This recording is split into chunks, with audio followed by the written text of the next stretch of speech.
पश्चिम बंगाल में बीजेपी के आक्रामक चुनावी अभियान के बीच ममता बनर्जी के लिए काम कर रहे चुनावी रणनीतिकार प्रशांत किशोर ने बड़ा दावा किया है। उन्होंने दावा किया कि बीजेपी बंगाल में दहाई का आंकड़ा भी नहीं पार कर सकेगी। प्रशांत ने ऐसा नहीं होने पर स्पेस छोड़ देने की बात भी कही। इस पर बीजेपी महासचिव और पश्चिम बंगाल के चुनावी प्रभारी कैलाश विजयवर्गीय ने पलटवार किया।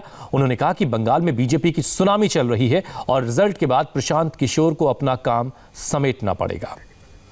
तो ट्विटर के जरिए प्रशांत किशोर ने इन 2 दिनों की रैली के बाद यह बात कही कि बीजेपी चाहे जितना जोर लगा ले, लेकिन वो दहाई का आंकड़ा बंगाल में चुनाव में नहीं पार कर पाएगी, नहीं छू पाएगी। और इसके बाद फिर कैलाश विजयवर्गीय की तरफ से पलटवार आया है। कैलाश विजयवर्गीय ने लिखा कि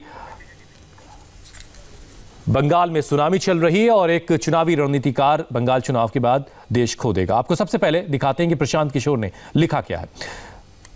बीजेपी को लेकर जरूरत से ज्यादा प्रचार किया जा रहा है, लेकिन असलियत यह है कि पश्चिम बंगाल में बीजेपी को दहाई के आंकड़े को पार करने में ही संघर्ष करना पड़ेगा। यह ट्विटर के जरिए प्रशांत किशोर ने कहा। कृपया इस ट्वीट को सेव कर लें, यह भी उन्होंने लिखा।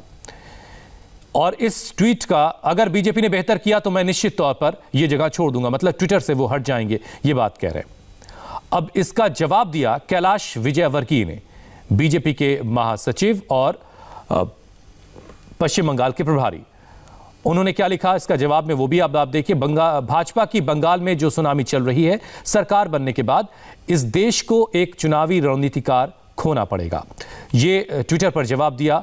ट्विटर से ही चूंकि बात कही गई थी, इसलिए ट्विटर के जरिए ही कैलाश विजयवर्गीय ने प्रशांत किशोर को अपने तरीके से जवाब दिया है। सरकार बनने के बाद इस देश को एक चुनावी रणनीतिकार खोना पड़ेगा।